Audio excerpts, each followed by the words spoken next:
Okay, guys, I'm gonna be giving my thoughts on season 4 Survivor, season 40, the season finale, and I really liked it. I think it was a really good, paced and exciting season finale because I think like the big coincidence between this, or the big separation between this finale and a bunch of other finales, is that you don't get that reunion show, which means it's the full 3 hours dedicated to 3 different tribal councils.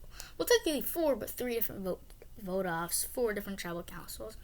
And so again, like, you really do get this sense of the full picture instead of having to feel kind of like maybe like the first tribal council to be a little bit rushed. This kind of felt again like at that normal pace. But yeah, I think as far as Natalie getting back in the game, I mean, I predicted that like a long time ago. I mean, she was there the longer than anyone. She got so much fire tokens. It's not like she earned it in the sense that it's like, yeah, I know that she had the longest time to find fire tokens, but compare that to like Reem. Like she didn't, work her butt off on the edge of extinction like Natalie did, and so she deserved to win, and so she had the idol. And I think as far as now Tony winning, let's get that out of the way. I mean, I think Tony definitely deserves to win, and I think like that really makes the season so good is that you wanted this season, going into the season, a huge player to win. Because like I just always thought that would never happen. That someone who, well, they all are great players, but like the kind of A-list kind of winner. Because like you have that category with like these are all great winners, but like there's like this category of the best with like Boston Rob, Sandra, Parvati, Kim, and Tony. Kind of like that's the group to beat. And so having someone who we already know is a huge threat, he could play under the radar this pre-merge and yet win. And what's crazy statistic that I didn't even realize is Tony did not get a single vote against him. That's crazy. And yeah, and I think like that really is. And I think like that final 3, I think everybody in one way or another deserved to be at that final 3, whether you talk about Natalie, and yes, Natalie got voted out first, but it's a huge accomplishment to win the Edge Challenge because you had to beat other great people. Like, imagine that, like, there's a competition between Rob, Parvati, Kim, Jeremy, Wendell, Natalie, and Yul, and all these great winners who got voted out already.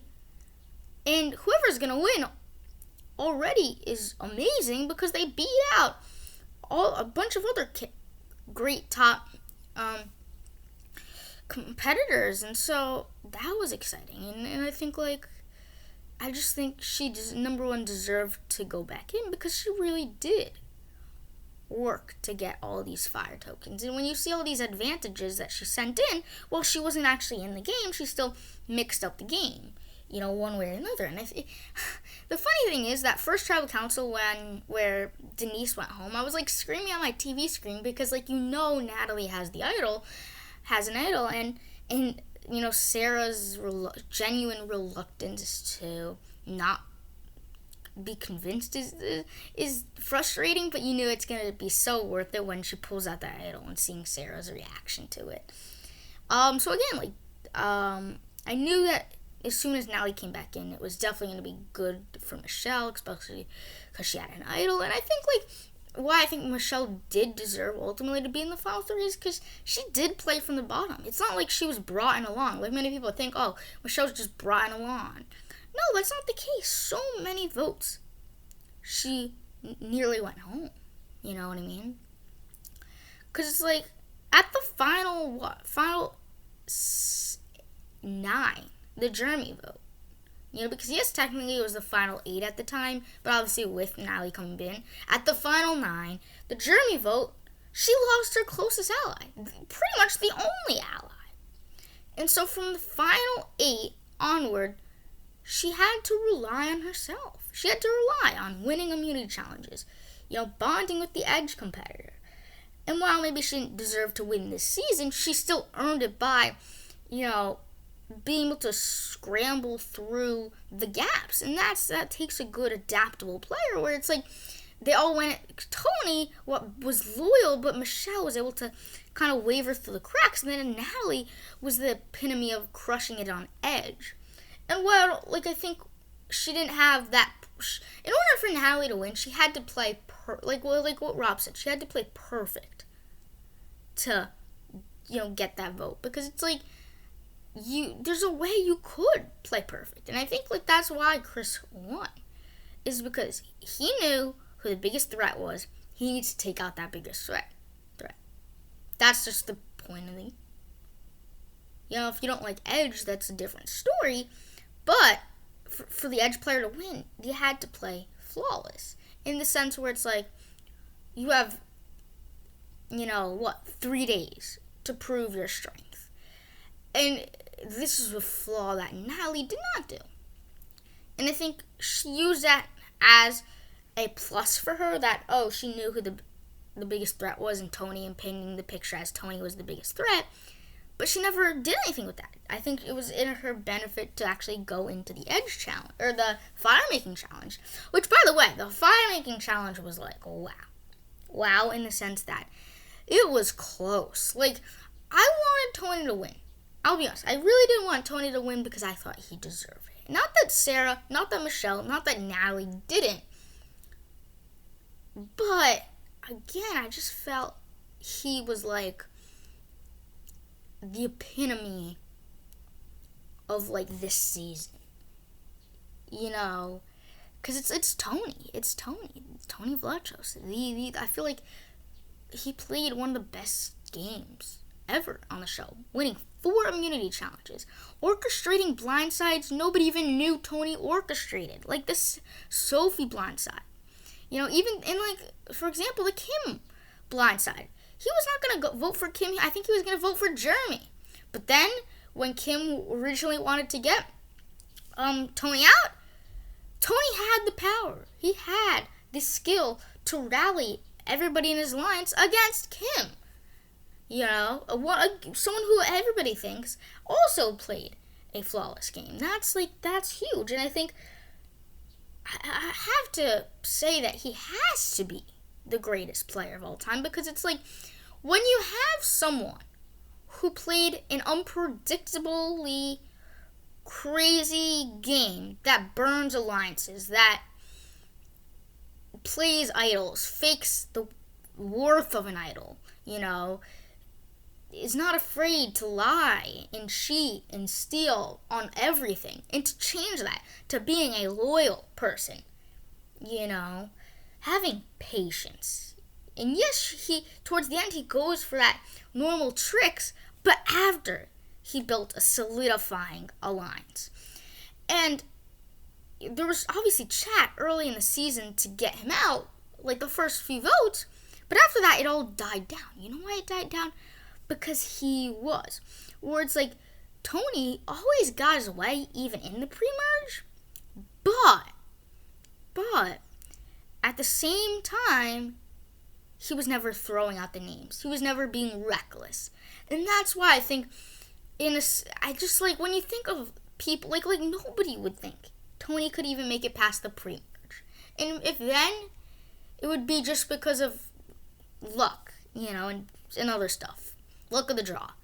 But no, he used alliances. He built real bonds.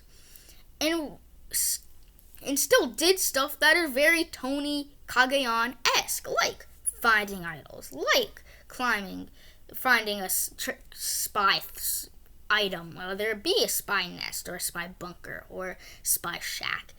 But the biggest thing that he didn't do, or did do this time, that helped him, was have a solidifying alliance that he would not turn his back on, that he proved his loyalty, but did not freak out, but did not go overboard. He found idols, but he was not constantly a nervous wreck about it.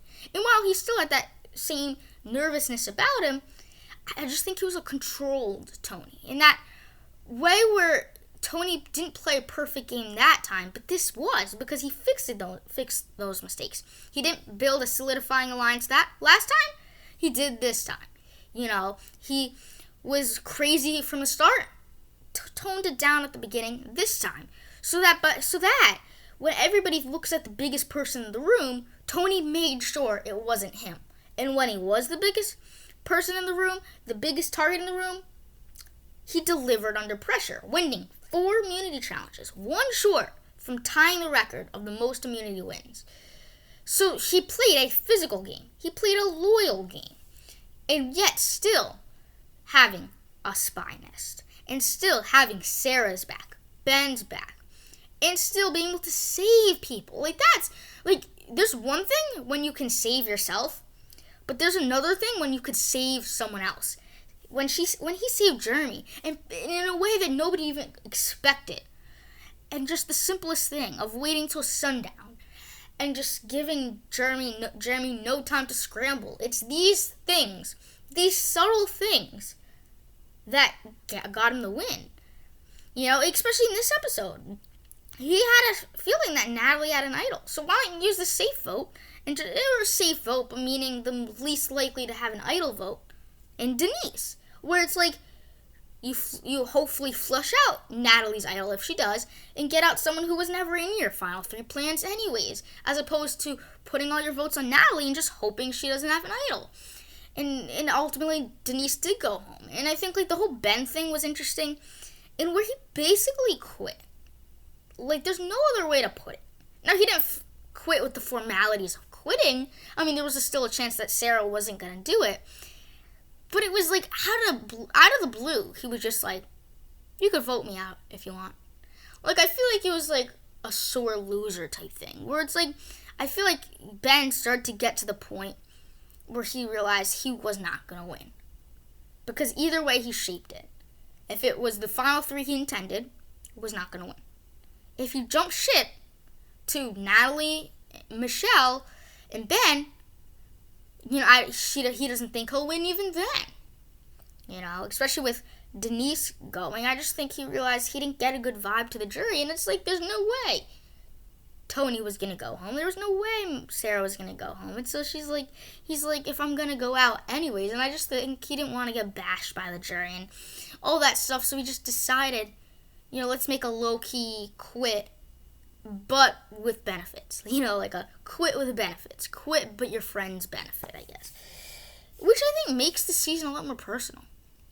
Where it's Tony wins, in a way Sarah wins, in a way Ben wins, in a way everybody wins, I guess. But that's not really true. But, yeah, I think, that was interesting. And because Ben was my father's winner pick, I honestly laughed through the whole scene where he's like, if you want to write my name down, go ahead. I laughed so hard because it's Ben, you have a 1 in 5 shot at winning $2 million in the title of Sole Survivor at Winners at War. But you just didn't do that. You just closed the deal. I know he wanted friendship. I know he wanted, stuff that goes beyond the title of Sole Survivor, but you were going to get that anyways. You might as well try to win. You might as well get your alliance at least a 1 in 3 shot at someone in your alliance winning. And it just felt like it honestly made Sarah's game worse. From especially the viewer's perspective. Obviously, the people in the jury would never know about this, but nonetheless, for me and I think for a lot of people, it made Sarah's game and worse, because it's you would want to do the noble thing, not the okay thing. You know what I mean? And where it's Ben, even though Ben gave you the okay, you should be the bigger person. Sarah should have been the bigger person, and kind of was even though you said that, I'm still going to respect you and not vote you out. Because I feel which is a better friend? I think I know obviously I mean, it's for $2 million. It's for the Winners at War Survivor. It's huge and crazy, but I think.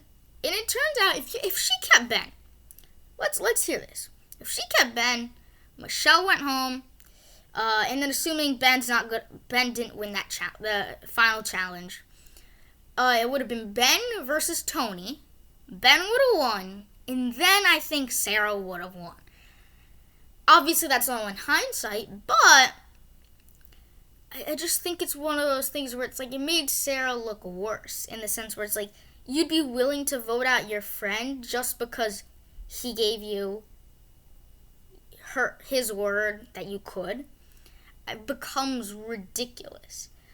Because if someone said, oh, you could just vote me out, I don't know if I would. I don't know if I'd have the strength to, in the sense where it's like, I'd use you saying the willingness to vote you out as a way to understand a test to your friendship, not a test to loyalty in the game, you know? Because I feel like Ben's move to do that went beyond the game. It went to genuine friendship. Obviously, Ben knew the intention was to obviously help Sarah in the game, not in real life, but still, it was like weird in a sense where it's like the fact that Sarah was so willing to vote out Ben just so she can win a game, the game that obviously this friendship's supposed to go beyond the game, felt weird. It's like I felt like it would have been the more powerful thing for Sarah to just not do it, get Michelle gone, and tell Ben, our friendship goes beyond the game. Ben, I cannot vote you out because I don't feel like it's right from a friendship point of view. Because it's like from a game point of view, if someone in your alliance is willing to go, you know, to benefit your game for the jury and stuff, why not take it? But Ben's move was not strategic at all. He was willing to go. So it's like, why go there? It just felt weird.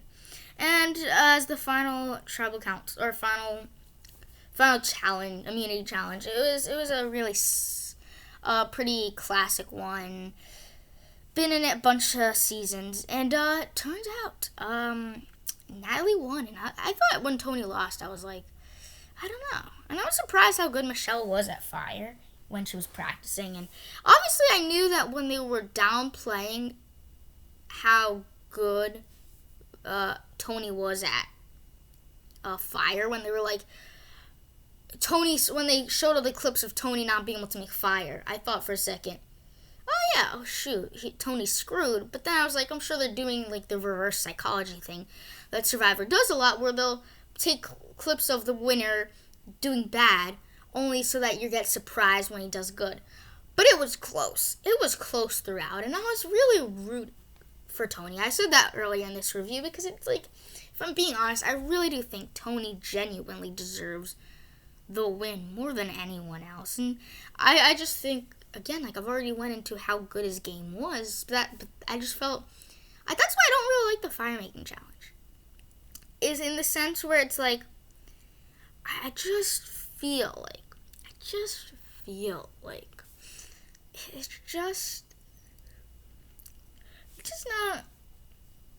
just not part of the essence of the game. Or yeah, I know fire represents your life in Survivor, but that's part of what taking, I don't know. It's weird because it's like that's not part of the essence of Survivor. And in the sense where it's like it would have went to fire anyways between Tony and Michelle, because Sarah and Tony would vote for Michelle and they would vote for Tony. But it's just, at least go to fire that way than go to fire because that's a new twist. You know what I mean? Because it's like, because like the twist really harms everybody in all perspectives. You know what I mean? Because, for example, Chrissy would have won if not for fire. You know, I think that's the case for Dom would have won if not for the fire making challenge. And so that's the case for so many different people. And now fire saves people. Ben won because of fire. you know, Wendell won the game because of that fire making challenge. So it's like, for players, it's a curse and a blessing. But from the game standpoint, that's just, I don't think, the essence of a game and what should ever be the genuine essence of the game. You know what I mean? But yeah, it turns out Tony is not, I wouldn't say better than Sarah. It was close. You know, if Sarah just made one more move, it could have been Sarah. I think Tony had the right idea of just throwing stick by six piles of stick and stick and stick and sticks, just to get that fire high enough, not long enough, I guess. But I'm not. I don't. It's not like I'm a master at fire and stuff. I've never made a fire in my life, but I'm just saying that might seem logical, and he ended up doing that. And then for the Zoom, whatever you want to call it, the Zoom reading of the votes, I felt it was so crazy to see. I knew Michelle was probably not gonna get any votes, and so it's worse this season when you get no votes than any other season, because number one, you're sitting at home, so it's you normally whoever doesn't is just filed by the crowd, holding their hands and stuff. But now it's you're at home, you're sitting on a couch, all dressed up in your home, and especially because now, in order to have the majority of the votes, you have to have 8 votes. So, or actually, you have to have 9 votes to have the majority. And so, they had to read 10 different votes. Ish. Probably 10. Not 10. Probably had to read 13 different votes, I'd say. Maybe. Before they stopped.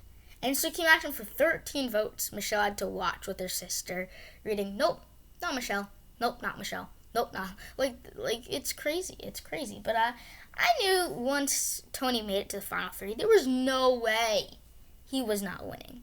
And I think, honestly, Tony knew that, too. I think they all probably knew. You know, from a genuine, realistic standpoint, I think Tony knew he had it in the bag. But at the same time, the crazy thing is you don't know what conversations happen on the edge, I guess, at Ponderosa. And while I guess from our perspective, we can tell that Tony's doing all that, but he doesn't know what the jury really thinks. So it's all so interesting. It'll be exciting to see where Survivor goes next, because they didn't film it yet, which is, I don't know. It's sad that it's over, because it's throughout this whole quarantine, every Wednesday my family could be it's Survivor Wednesday, because it's that's how long the season's been. It's crazy.